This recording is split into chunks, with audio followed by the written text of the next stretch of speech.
যুক্তরাষ্ট্রের সামরিক বাহিনীকে সহায়তা করতে স্পেন রাজি হয়েছে বলে জানিয়েছেন হোয়াইট হাউসের প্রেস সেক্রেটারি ক্যারোলাইন লেভিট। এর পরপরই হোয়াইট হাউসের এই দাবি প্রত্যাখ্যান করেছে স্পেন। বুধবার এক সংবাদ সম্মেলনে তিনি এ তথ্য জানানোর একদিন আগেই ইরানে হামলায় আমেরিকা ইসরায়েলকে সহায়তা করা ইস্যুতে স্পেনের সঙ্গে সব ধরনের বাণিজ্যিক সম্পর্ক ছিন্ন করার হুমকি দেন মার্কিন প্রেসিডেন্ট ডোনাল্ড ট্রাম্প। সংবাদ সম্মেলনে ক্যারোলাইন লেভিট বলেন, আমার ধারণা তারা ভালোভাবেই আমাদের প্রেসিডেন্টের বার্তা পেয়ে গেছে। গত কয়েক ঘন্টায় এটা বুঝতে পেরেছি যে তারা মার্কিন বাহিনীকে সাহায্য করতে রাজি হয়েছে। এর পরপরই দেশটির এক স্থানীয় রেডিওকে স্প্যানিশ পররাষ্ট্রমন্ত্রী হোসে ম্যানুয়েল আলবারেস বলেন, মধ্যপ্রাচ্যের যুদ্ধ এবং ইরানে অযাচিত হামলা নিয়ে স্পেন সরকারের অবস্থান আগের মতোই আছে এবং এটা একটুও পাল্টায়নি।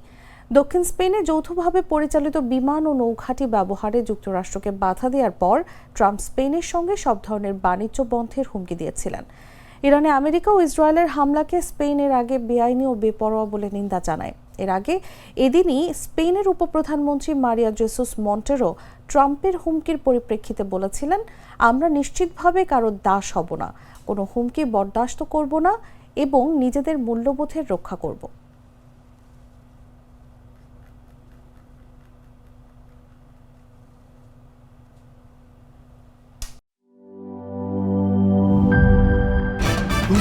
ভয় পাস না, এটা কসমিক ডোজ। শব্দের আরেক নাম কসমিক ডোজ। এর ওয়াল থিকনেস ও রিপ থিকনেস বেশি থাকায় এটাকে 50 বছরেরও বেশি। কসমিক ডোজ, নিশ্চিন্তে 50 বছর।